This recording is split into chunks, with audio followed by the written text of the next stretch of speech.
आप सभी को जय मसीह की। आज परमेश्वर के वचन में आप सभी का स्वागत है। परमेश्वर पिता आज अपने वचनों के द्वारा आप सबको बहुत ऐसे आशीष को देना चाहता है। आज का विशेष संदेश हम लोग डुनामिस मिनिस्ट्री छत्तीसगढ़ रेवरेंड ओबेद दास के द्वारा हम लोग सुनेंगे। हम परमेश्वर के दास का स्वागत करते हैं।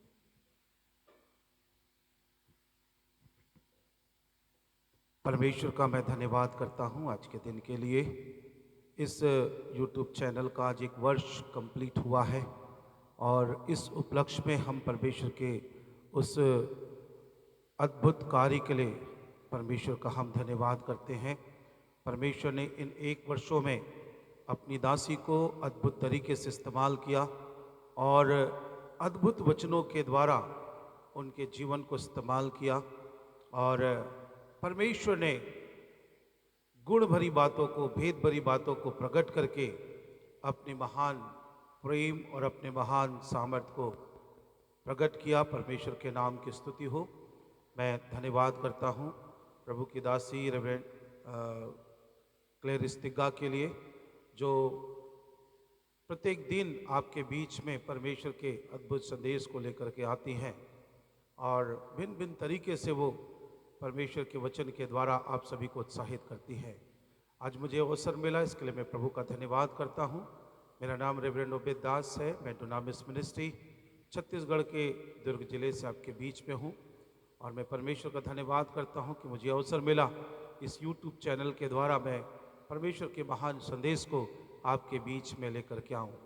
प्रियो, कई बार ऐसा लगता है कि जब कुछ हमारे जीवन में अच्छा होगा, जब हमारे जीवन में सब कुछ ठीक होगा, जब हमारे जीवन में सब कुछ आनंदमय होगा, शांतिदायक होगा, तभी हम परमेश्वर को धन्यवाद दें।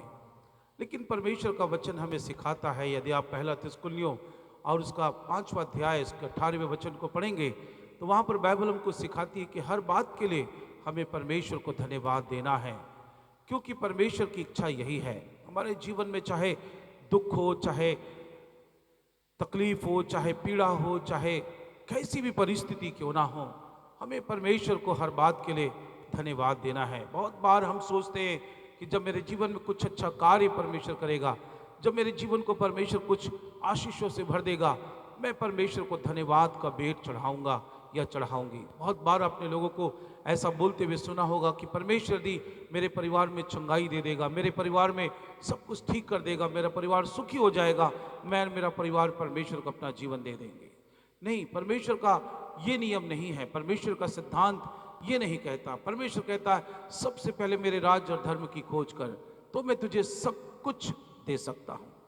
प्रियो, आज के इस समय में मैं आपको इस बात के लिए उत्साहित करना चाहूँगा, धन्यवाद एक ऐसा माध्यम है परमेश्वर को प्रसन्न करने का, जिसके द्वारा परमेश्वर हमारे जीवन में अलौकिक तरीके से कार्य कर सकते हैं। जब आप भजन 50 पढ़ते, वहाँ पर लिखा है धन्यवाद का बलिदान चढ़ाने वाला परमेश्वर की महिमा करता है, और जो लोग उसके प्रति अपने धन्यवादी हृदय को रखते हैं, परमेश्वर सदैव उनसे प्रसन्न रहने वाला परमेश्वर है। बाइबल में ऐसे कई उदाहरण हैं जिनको आप देख करके समझ पाएंगे कि किस रीति से परमेश्वर हमारे धन्यवाद का आदर करते हैं, सम्मान करते हैं, किस रीति से परमेश्वर हमारे धन्यवाद के द्वारा बड़े बड़े कार्य करते हैं।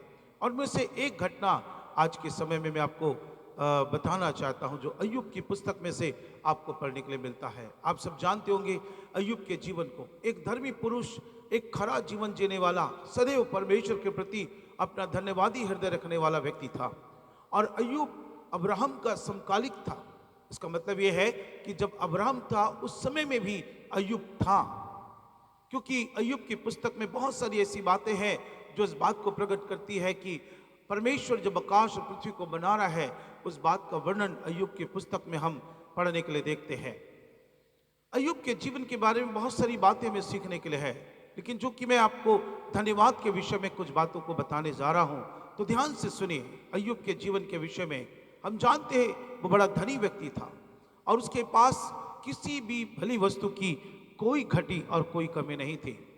एक समय उसके जीवन में ऐसा आया कि परमेश्वर ने शैतान के सामने एक चुनौती रख दी कि मेरा दास अय्यूब को तू देखता है, वो कैसा खरा जीवन जीने वाला व्यक्ति है। उसके जीवन में कोई बुराई नहीं है, उसके जीवन में कोई ऐसी बात नहीं है जिससे कि हम कह सके कि अय्यूब मेरे विषय में कुछ गलत विचार को रखता है। शैतान ने परमेश्वर के सामने इस बात को स्वीकार किया और कहा कि ठीक है, मैं आज अय्यूब के जीवन को छूने जा रहा हूं और देख लेना, अय्यूब तेरे विरुद्ध में कुछ ना कुछ बुराई जरूर करेगा। परमेश्वर ने कहा वो मेरा जन है और मुझे उस पर पूरा पूरा विश्वास है। और शैतान अय्यूब के जीवन को परखना शुरू करता है। पहले दिन उसके सारे जीव जंतु, नौकर चाकर, 10 बेटा और बेटी एक ही पल में, एक ही दिन में समाप्त हो जाते हैं, मर जाते हैं।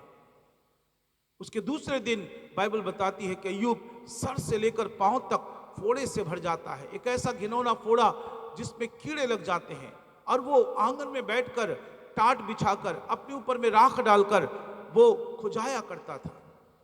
और तीसरे दिन हम देखते हैं कि उसकी पत्नी और उसके मित्र उसके पास आकर उससे ऐसा कहते हैं कि अब भी तू परमेश्वर की बड़ाई करेगा?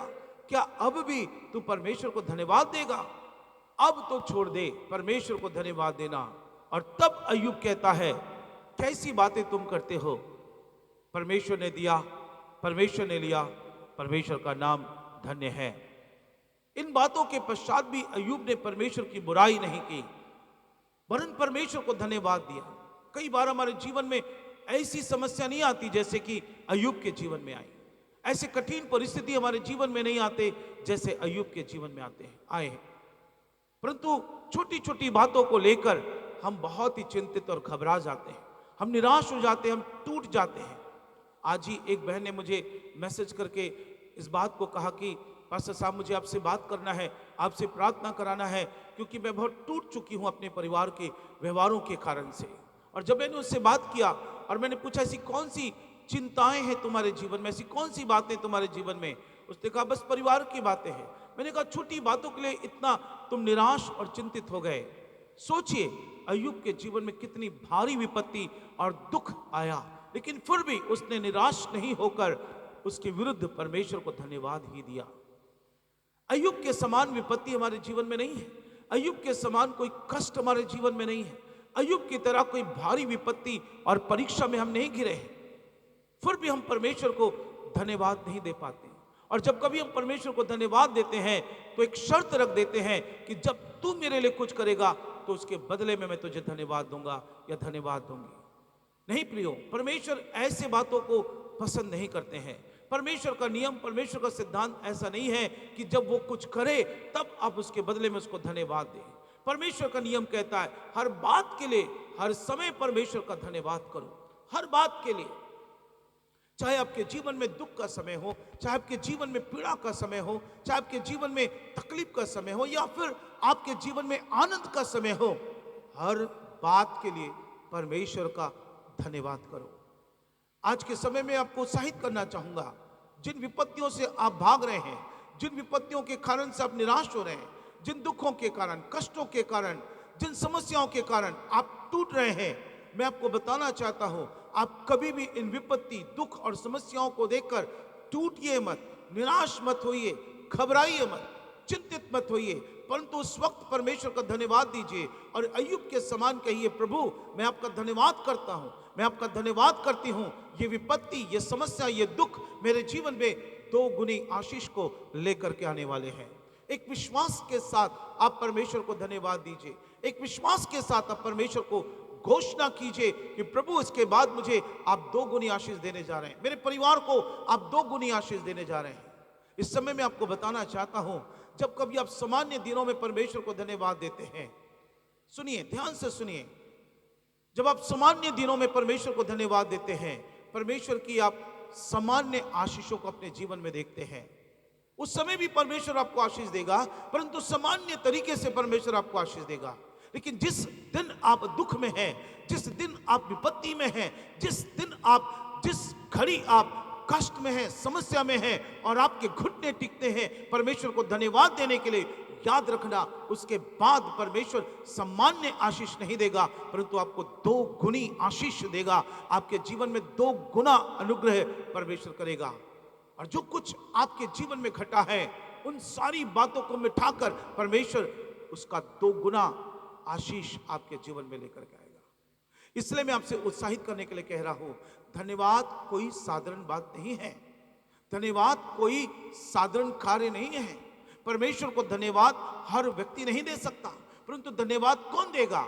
वही जो परमेश्वर की महानता को समझता है, वही जो परमेश्वर के महान प्रेम को, उसके स्वाद को चख चुका है, वही जन है जो परमेश्वर को धन्यवाद दे सकता है। बाइबल इस विषय में कहती है, जो आंसू बहाते बहाते बोते हैं, एक दिन वो जय जयकार करते हुए लौने पाएंगे। इसहाक के जीवन को आप देखिए, उसका पिता अब्राहम मर गया, उसकी मां सारा मर गई। इसहाक अपनी पत्नी और दोनों बच्चों को लेकर पलिस्ती देश में चला गया। गरार नामक एक जगह में वो रहने लगा। एक भारी अकाल उस समय में उनके जीवन में आया। यह भयानक अकाल था, अब्राहम के अकाल से भी कहीं ज्यादा भयानक अकाल उस समय में हम बाइबल में पढ़ते हैं। और इसी मनसा से कि मैं इस अकाल से अपने परिवार को बाहर ले जाऊं, मिस्र देश में चला जाऊं, इसहाक राजा की अनुमति लेने के लिए महल गया। वहां पर उससे राजा की मुलाकात नहीं हुई, वो वहीं सो गया। उसी रात परमेश्वर ने इसहाक से कहा, मैं तेरे पिता अब्राहम का परमेश्वर हूं, जैसा मैंने अब्राहम से कहा वैसा ही मैं तुझे आशीष दूंगा। सिर्फ इतना हो, इस जगह को तो नहीं छोड़ना, मैं इसी देश में तुझे आशीष दूंगा। इसहाक परमेश्वर की आवाज को सुनकर, उसके वचन को पाकर वापस लौटता, अपनी पत्नी से कहता कि परमेश्वर ने मुझे स्वप्न में, दर्शन में बातें कही है, क्यों नहीं इस अकाल में, क्यों नहीं इस दुख में, इस पीड़ा में, इस तकलीफ में हम परमेश्वर को धन्यवाद दें। परमेश्वर ने कहा है कि वो आशीष देगा, हमें उस पर विश्वास करना चाहिए और हमको परमेश्वर को धन्यवाद देना चाहिए। उसकी पत्नी ने अपने पति की बात को माना और दोनों पति पत्नी उसी वर्ष खेत को जोतते हैं। मुझे नहीं मालूम, बाइबल में नहीं लिखा कि वो कैसे खेत को जोते, क्योंकि पानी तो था ही नहीं, परंतु उन्होंने विश्वास से खेत को जोता और विश्वास से उन्होंने बीज को बो भी दिया। और बाइबल कहती है उसी वर्ष परमेश्वर ने 1 नहीं 10 नहीं, पूरे 100 गुना फसल काटने का अनुग्रह उन्हें प्रदान किया। मैं आपको क्या कहना चाहता हूं, जब आप दुख में, पीड़ा में, अकाल के जैसी स्थिति में अपने जीवन को व्यतीत करते हैं, उस वक्त आप परमेश्वर को धन्यवाद दीजिए। उस वक्त आपके घुटने और ज्यादा प्रभु को धन्यवाद देने के लिए टिके। उस वक्त आपका हृदय और ज्यादा परमेश्वर को धन्यवाद देने के लिए उतावली हो जाए। और जब आप ऐसी परिस्थिति में, विपरीत परिस्थिति में परमेश्वर को धन्यवाद करते हैं, तब परमेश्वर आपको 2 गुना और 100 गुना वापिस आशीषों को देकर के सम्मानित करता है। परमेश्वर के लोगों, आनंदित हो जाइए, आपका धन्यवाद व्यर्थ नहीं जाएगा। आपके आंसुओं के द्वारा दिया गया धन्यवाद कभी भी व्यर्थ नहीं जाएगा। हर बात के लिए परमेश्वर को धन्यवाद दो, हर समय परमेश्वर को धन्यवाद दो। धन्यवाद का बलिदान चढ़ाने वाला परमेश्वर की महिमा करता है। आप भी परमेश्वर की महिमा करिए, परमेश्वर को अपना कीमती बहुमूल्य धन्यवाद का बलिदान चढ़ा करके। परमेश्वर इस वचन के द्वारा आपको आशीष दे। मैं धन्यवाद देना चाहूंगा प्रभु की दासी क्लेरिस तिग्गा के लिए, जो पूरे वर्ष भर परमेश्वर के जीवित और प्रभावशाली वचन को आप तक लेकर के आई हैं। और मैं विश्वास करता हूं कि उस संदेशों के द्वारा आपने परमेश्वर की आशीषों को बहुतायत के साथ प्राप्त किया है। मेरा आपसे एक निवेदन है, रिक्वेस्ट है, इस YouTube चैनल को ज़्यादा से ज़्यादा आप लाइक कीजिए, शेयर कीजिए, अब ज़्यादा से ज़्यादा सब्सक्राइब कीजिए, कमेंट्स कीजिए, ताकि इस चैनल के द्वारा बहुत सारे लोग परमेश्वर की आशीष को वचनों के द्वारा प्राप्त कर सके। परमेश्वर आप सबों को बहुतायत की आशीष दे। God bless you all.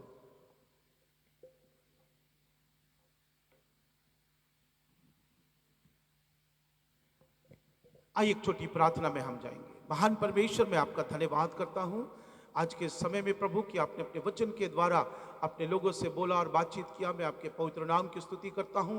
जितने लोग इस चैनल को लाइव देख रहे हैं प्रभु, संदेश को सुन रहे हैं परमेश्वर, उन तक आपके वचन की आशीष यीशु के नाम से जाए। हो सकता प्रभु इस वक्त कुछ लोग निराशा में होंगे, टूटे हृदय के साथ देख रहे होंगे। हो सकता प्रभु कई लोग दुख में होंगे, पीड़ा में होंगे, हो सकता कष्ट में होंगे, हो सकता व्याकुलता में होंगे, लेकिन इसी वक्त आपका वचन उनको स्पर्श करे प्रभु, इसी वक्त आपका वचन उनको छुए प्रभु, और यीशु के नाम से उनकी सारी निराशा, उनका सारा दुख, उनका सारा विलाप आनंद में बदलने पाए। परमेश्वर अपना सामर्थी हाथ बढ़ा, उन्हें स्पर्श कर आपका बलवंत हाथ उनको छुए और यीशु के नाम में वो चंगे होने पाए, यीशु के नाम में वो आजादी को पाए और उनके जीवन में दो गुना 100 गुना आशीष यीशु के नाम में आने पाए। प्रभु मैं यीशु के नाम में इस आशीष की मैं घोषणा करता हूं।